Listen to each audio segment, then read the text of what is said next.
Big boss 12ರ ಸ್ಪರ್ಧೆ ಗಿಲ್ಲಿ ಅಭಿಮಾನಿಗಳು ಅತಿಥಿ ರಜತ್ಗೆ ಸೋಷಿಯಲ್ ಮೀಡಿಯಾದಲ್ಲಿ ಕ್ಲಾಸ್ ಅನ್ನ ತೆಗೆದುಕೊಂಡಿದ್ದಾರೆ. ಗಿಲ್ಲಿಯನ್ನ ಕೆಣಕಿದ್ದಕ್ಕೆ ರಜತ್ ಕಮೆಂಟ್ ಬಾಕ್ಸ್ ನಲ್ಲಿ ಗಿಲ್ಲಿ ತಂಟೆಗೆ ಹೋಗಬೇಡ ಅಂತ ಕಮೆಂಟ್ ಮಾಡ್ತಾ ಇದ್ದಾರೆ. ಈ ಕಾಟದಿಂದ ಬೇಸತ್ತ ರಜತ್ ತಮ್ಮ ಇನ್ಸ್ಟಾಗ್ರಾಮ್ ಕಮೆಂಟ್ ಗಳನ್ನ ಆಫ್ ಮಾಡಿದ್ದಾರೆ. ರಜತ್ ಬಿಗ್ ಬಾಸ್ 11ರಲ್ಲಿ ಸ್ಪರ್ಧಿಯಾಗಿದ್ರು. ಈ ಬಾರಿ ದೊಡ್ಡ ಮನೆಗೆ ಅತಿಥಿಯಾಗಿ ಬಂದಿದ್ದಾರೆ.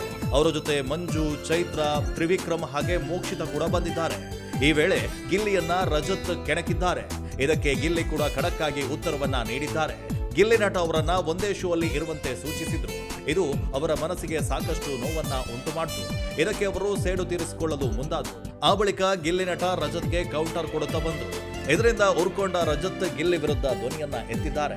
ಇದು ಗಿಲ್ಲಿ ಅಭಿಮಾನಿಗಳಿಗೆ ಸ್ವಲ್ಪವೂ ಇಷ್ಟ ಆಗಿಲ್ಲ. ಹೀಗಾಗಿ ರಜತ್ ಇನ್ಸ್ಟಾಗ್ರಾಮ್ ಖಾತೆಗೆ ಹೋಗಿ ಅವರ ಪೋಸ್ಟ್ಗಳ ಕಮೆಂಟ್ ಬಾಕ್ಸ್ ನಲ್ಲಿ ಗಿಲ್ಲಿ ತಂಡಕ್ಕೆ ಹೋಗಬೇಡ ಅಂತೆಲ್ಲ ಬರೆದಿದ್ದಾರೆ. ಈ ಕಾರಣಕ್ಕೆ ರಜತ್ ಸೋಷಿಯಲ್ ಮೀಡಿಯಾ ಹ್ಯಾಂಡಲ್ ಮಾಡ್ತಾ ಇದ್ದವರು ಕಮೆಂಟ್ ಬಾಕ್ಸ್ ಆಫ್ ಮಾಡಿದ್ದಾರೆ. ಇದು ಗಿಲ್ಲಿ ತಾಕತ್ತು ಅಂತ ಅನೇಕರು ಹೇಳ್ತಾ ಇದ್ದಾರೆ. ಸಭ್ಯತೆಯ ಚೌಕಟ್ಟಿನಲ್ಲಿ ಅತಿಥಿಗಳನ್ನ ರೋಸ್ಟ್ ಮಾಡುವಂತೆ ಬಿಗ್ ಬಾಸ್ ಸೂಚನೆ ಕೊಟ್ಟಿದ್ರು. ಆದ್ರೆ ಗಿಲ್ಲಿ ಆ ಸಂದರ್ಭದಲ್ಲಿ ಎಲ್ಲೇ ಮೀರಿದಂತೆ ಇದೆ ಅಂತ ಕೆಲವರು ಬೇಸರವನ್ನ ವ್ಯಕ್ತಪಡಿಸ್ತಾ ಇದ್ದಾರೆ. ಬಂದ ಅತಿಥಿಗಳ ಊಟದ ವಿಷಯದಲ್ಲಿ ಗಿಲ್ಲಿ ಕೆಟ್ಟದಾಗಿ ಮಾತನಾಡಿದ್ದು ಕೆಲವರಿಗೆ ಬೇಸರವನ್ನ ಕೂಡ ತರಿಸಿದೆ. ಆದ್ರೆ ಗಿಲ್ಲಿ ಅಭಿಮಾನಿಗಳು ಮಾತ್ರ ಗಿಲ್ಲಿಗೆ ಬೆಂಬಲವನ್ನ ನೀಡ್ತಾ ಇದ್ದಾರೆ. ಗಿಲ್ಲಿ ಹಾಗೂ ರಜತ್ ಫೈಟ್ ನಲ್ಲಿ ಯಾರು ಸರಿ ಯಾರು ತಪ್ಪು, ನಿಮ್ಮ ಫೇವರೇಟ್ ಯಾರು ಅಂತ ಕಮೆಂಟ್ ಮಾಡಿ.